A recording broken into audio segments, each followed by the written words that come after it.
and welcome to this week's recording of the podcast.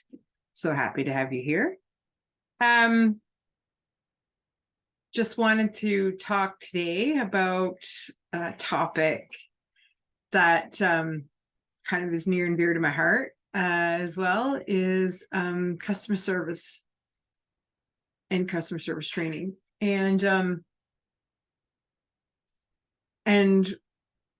where actually the training needs to be done at versus where you think it needs to be done at.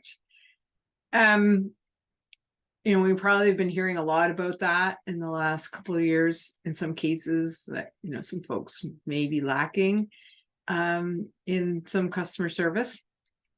And it might be true for sure. I've had the opportunity to work with multiple teams over my career. And in some cases, I have been asked to help with the customer service with some of the teams. And in fact, one time I was actually sent myself on a customer service skills facilitation training, to which I remember asking the question, why are you sending me on this? Like, do I need it? And one of the things that, I would remember before that being, I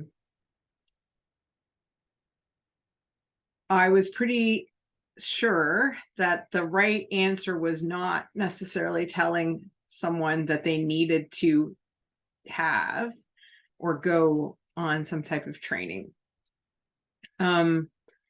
I think that it's actually more within, and it's more about our own culture that we need to start to look at.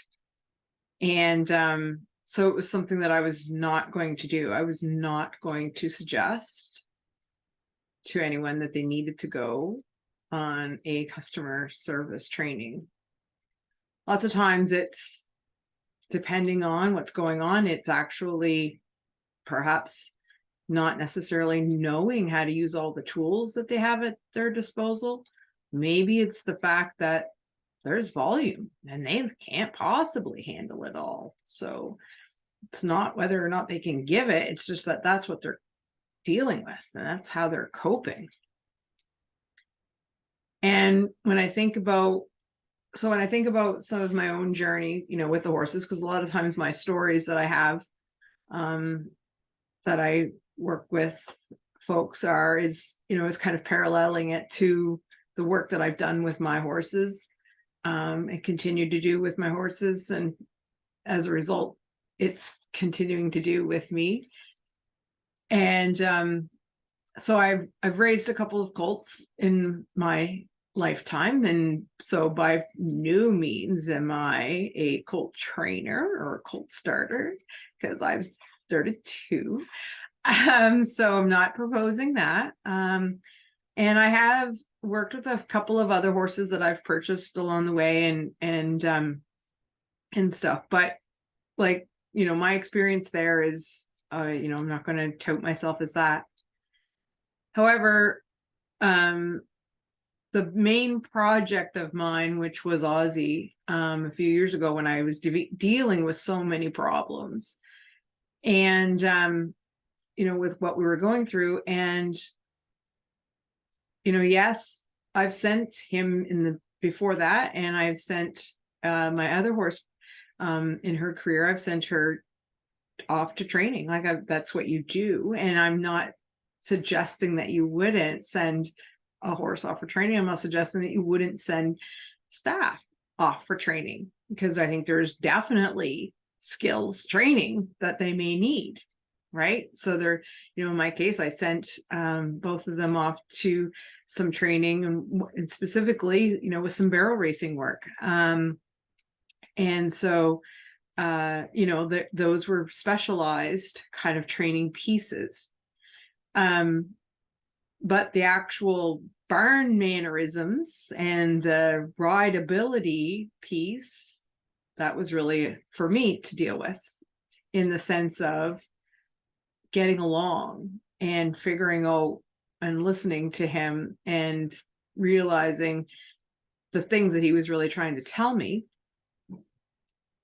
And once I started to realize that I had to look within and look at my own situation and my own shortcomings, my own training, I realized that it was me that actually needed to support him in a different way. So I needed to facilitate the customer service, if you will. I was the one who actually had to realize that, in order to have him be better, feel better, do better, I had to be better, feel better, do better.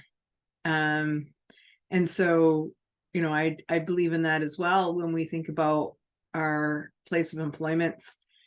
Sometimes it's literally the training that you give on site in the culture, like how to use the tools, how to, work with those things. So it's not necessarily going to some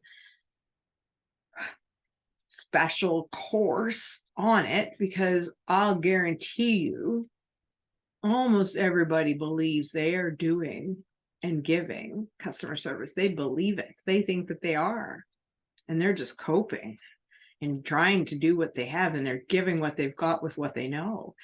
And so if you're finding that there is some struggle there, take a look within, take a look at your processes, take a look at, do you have enough staff resourced for that? Do they have the knowledge about how to use the different tools and resources that they need to do the work?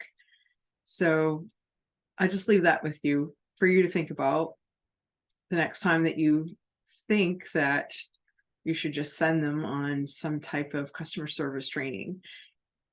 Should you be actually looking within first? Until next time, be awesome.